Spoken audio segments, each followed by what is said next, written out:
Au sommaire, lancement du projet présidentiel d'urgence hospitalière à travers la pose de la première pierre au centre de santé de référence de Korofina dans la commune 1 du district de Bamako. Le président de la transition, le général d'armée Assimi Goïta, marque ainsi un vaste programme de modernisation du système de santé au Mali. À suivre la journée nationale des autorités et légitimités traditionnelles qui s'est tenue ce matin au Centre international de conférence de Bamako. Cette journée vise à valoriser les fonctions de ces personnalités et affermir leur ancrage dans la société. La cérémonie était présidée par le Premier ministre, le général de division Abdoulaye Maïga. À l'international, Hannibal Kadhafi, l'un des fils de l'ex-dirigeant libyen Muammar Kadhafi, a été libéré après une détention sans jugement de près de 10 ans. C'est un réel plaisir de vous retrouver. Mesdames et messieurs, bonsoir et bienvenue dans cette édition. Je vous l'annonçais dans le titre, le président de la transition, son excellence le général d'armée Assimi Goïta, a procédé ce lundi 10 novembre 2025 à la pose de la première pierre du projet présidentiel d'urgence hospitalière. La cérémonie tenue au centre de santé de référence de Korofina dans la commune 1 du district de Bamako marque le coup d'envoi d'un vaste programme de modernisation du système de santé au Mali.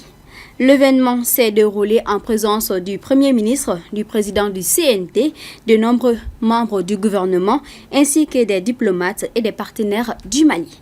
Dans son allocution, le ministre de la Santé et du Développement social, le colonel-major Assaba Diallo Touré, a salué cette initiative d'envergure qui illustre la volonté du chef de l'État et de faire de la santé un droit fondamental pour chaque Malien.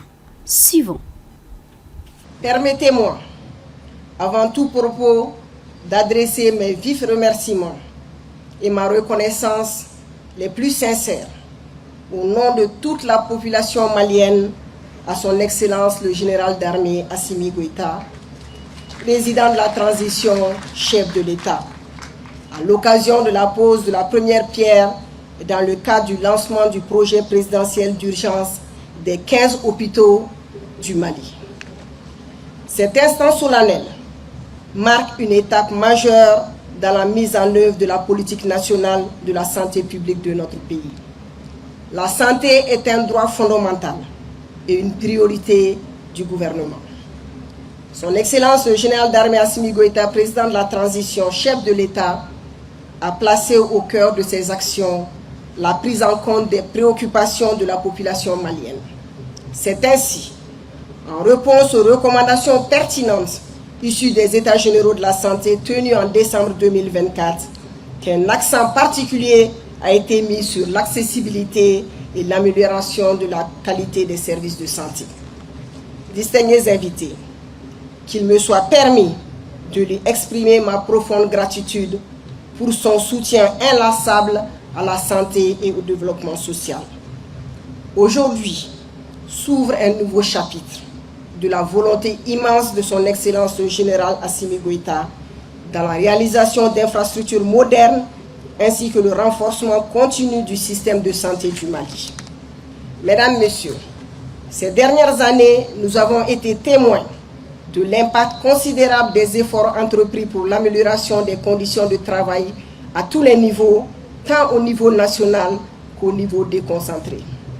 La réalisation des centres d'excellence de dialyse, les dotations en équipements médicaux et en ambulances, la réalisation de forages équipés de châteaux d'eau dans les structures de santé, l'installation de champs solaires dans plusieurs structures sanitaires et les différents chantiers en cours de finalisation sont entre autres des faits majeurs réalisés dans nos formations sanitaires. Excellence, Monsieur le Président de la Transition, le présent projet présidentiel d'urgence va certainement améliorer les conditions de prise en charge de la santé de nos populations et marque le début des travaux de construction de plusieurs infrastructures sanitaires à l'échelle du pays.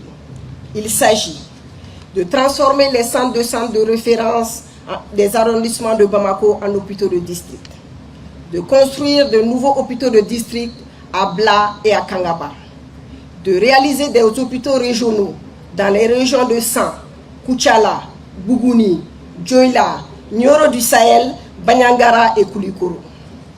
Mesdames, Messieurs, C'est une véritable modernisation, restructuration et transformation de nos structures de santé qui est engagée. Loin des conceptions classiques, ces nouveaux joyaux architecturaux intègrent les exigences de la carte hospitalière et les grandes orientations en matière de conception d'infrastructures sanitaires modernes. Les hôpitaux régionaux seront ultramodernes avec une grande capacité d'hospitalisation. L'ensemble des CCRF du district de Bamako vont renaître sous un nouveau visage en hôpitaux de district, avec un renforcement de leur capacité d'accueil et de prise en charge spécialisée. Ces hôpitaux seront dotés de toutes les commodités nécessaires pour faire face aux urgences, aux consultations et aux interventions chirurgicales. Pour les hôpitaux du district du 1er arrondissement et du 6e arrondissement de Bamako, en raison de leur position stratégique, une unité d'hémodialyse sera construite, chose qui pourrait alléger considérablement la liste des patients insuffisants rénaux chroniques en attente d'hémodialyse. Selon les prévisions, les projets seront exécutés simultanément et entièrement financés sur le budget national. Excellence, Monsieur le Président de la Transition, ces différentes infrastructures dont les travaux sont prévus pour 12 mois pour les hôpitaux de district et 24 mois pour les hôpitaux régionaux seront des symboles et des témoignages de la volonté manifeste du gouvernement de rapprocher les soins de santé de qualité aux populations. Elles permettront de réduire les évacuations et désengorger les structures hospitalières existantes. Excellence, Monsieur le Président de la Transition, Mesdames et Messieurs, la réussite de cet ambitieux programme passe par une synergie d'action et une implication effective de tous les acteurs. Je demeure convaincu que les attentes seront comblées au terme des travaux. Excellence, Monsieur le Président de la Transition, Mesdames et Messieurs, je tiens à exprimer ma profonde gratitude aux collègues membres du gouvernement, aux gouverneurs des régions et à l'ensemble des autorités locales pour leur accompagnement et leur engagement constant, aux populations des localités concernées pour leur accueil, leur adhésion et leur patience, à l'ensemble des acteurs techniques et partenaires institutionnels qui contribuent à la réussite de ce programme, et à toutes celles et à tous ceux qui, de près ou de loin, œuvrent chaque jour pour l'amélioration du système de santé dans notre pays. Chers invités, la pose de cette première pierre ne marque pas la fin d'un effort, mais le début d'un engagement collectif. J'invite toutes les parties prenantes, administration, entreprises, techniciens et communautés locales, à travailler dans un esprit de rigueur, de transparence et de responsabilité afin que les travaux se déroulent dans les délais et selon les standards de qualité requis. Ces hôpitaux sont le symbole d'une promesse tenue, celle d'un Mali où chaque vie compte et où la santé demeure un pilier essentiel du développement humain. Qu'Allah bénisse le Mali, qu'Allah protège les Maliennes et les Maliens. Vive la santé pour tous, vive le Mali. Dans une interview accordée à la presse à la fin de l'événement, le président de la transition, le général d'armée Assimi Goïta, a rappelé que la santé demeure un pilier essentiel du Mali Koura, tout en saluant ce projet porteur d'espoir et symbole d'un Mali en marche vers le programme. Nous vous proposons de le suivre. C'est avec un immense espoir que je viens de lancer le projet présidentiel d'urgence hospitalière. Et cette initiative, qui couvre une grande partie de notre territoire, vise à doter notre pays d'infrastructures hospitalières de qualité et conformes aux normes sanitaires et surtout en phase avec la carte hospitalière. L'un des avantages de ce projet, c'est de rapprocher la sécurité sanitaire des populations tout en garantissant des soins de qualité. Quand il y a eu les états généraux sur la santé, c'était l'une des recommandations phares.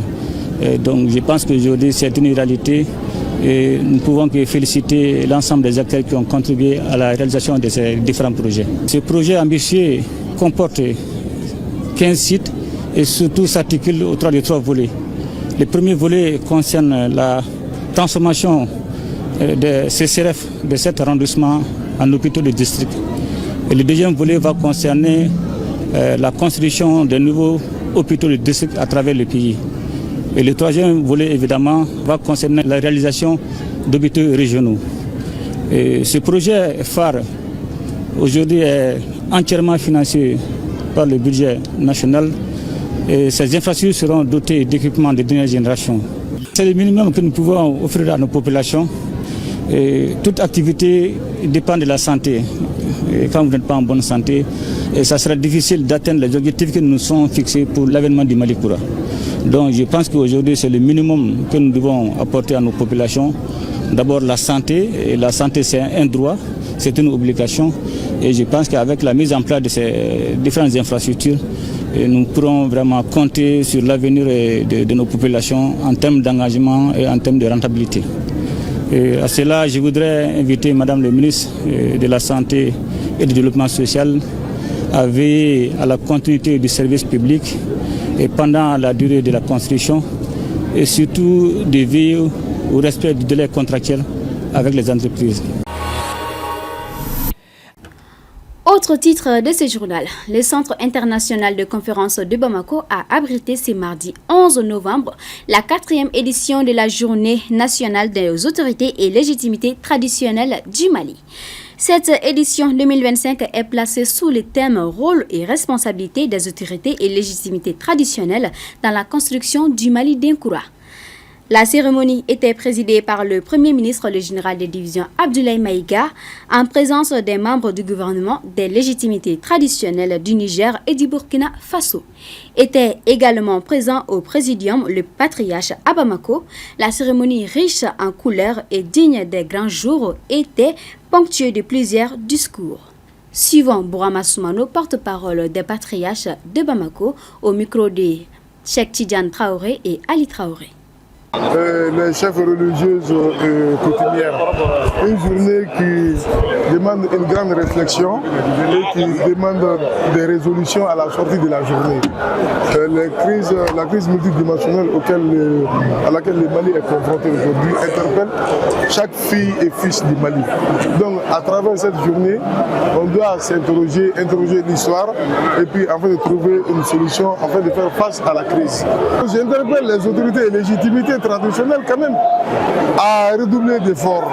Déjà ils sont là-dessus, mais de faire mieux encore, afin que la communication, la sensibilisation, l'information passe du sommet au bas de l'échelle.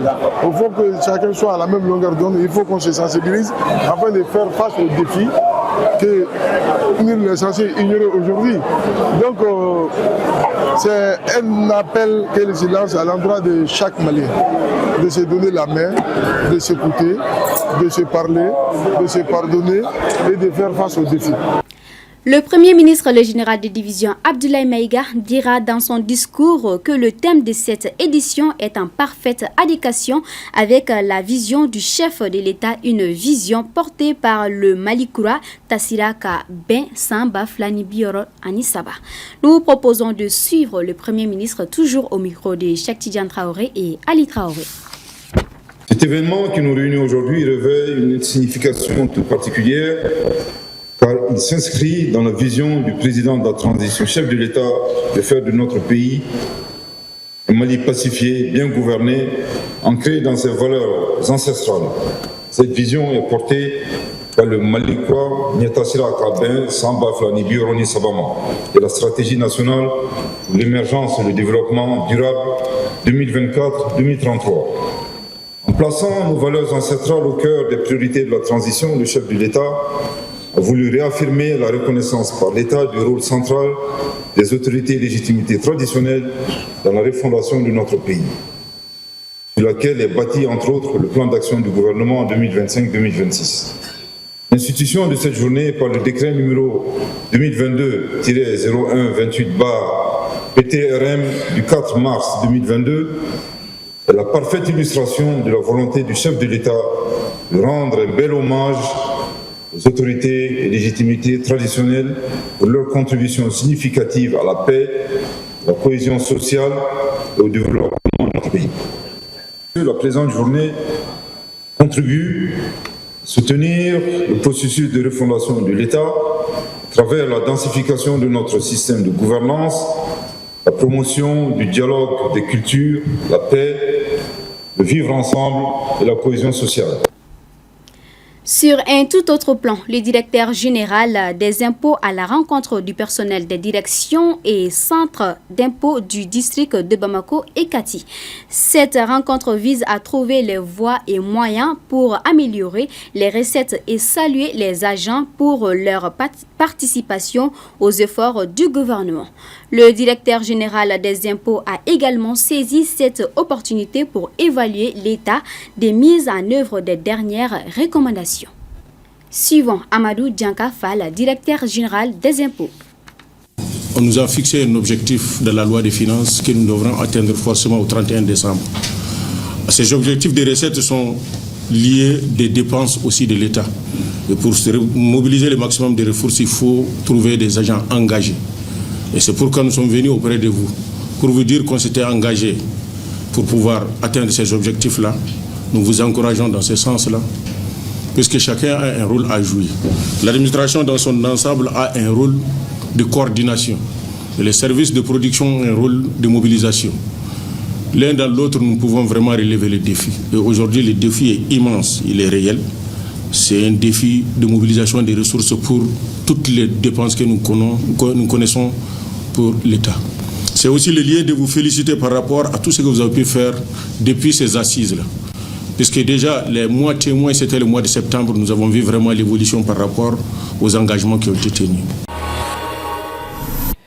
Sur le plan international, en Libye, Hannibal Kadhafi est libre. Le fils de Muammar Kadhafi, qui a eu des démêlés judiciaires en France et en Suisse dans les années 2000, avait fui en Syrie pour rejoindre son épouse, une mannequin libanaise. Il avait été arrêté au Liban en 2015, soupçonné des recels d'informations. Détenu pendant près de 10 ans, Hannibal Kadhafi n'a jamais été jugé. Il a finalement été libéré lundi 10 novembre 2025. La 30e conférence des Nations Unies sur le changement climatique s'est ouverte ce lundi au Brésil. Jusqu'au 21 novembre, les négociateurs des quelques 190 pays qui y participent vont tenter de mieux faire face à la crise climatique dont les ravages se multiplient partout dans le monde.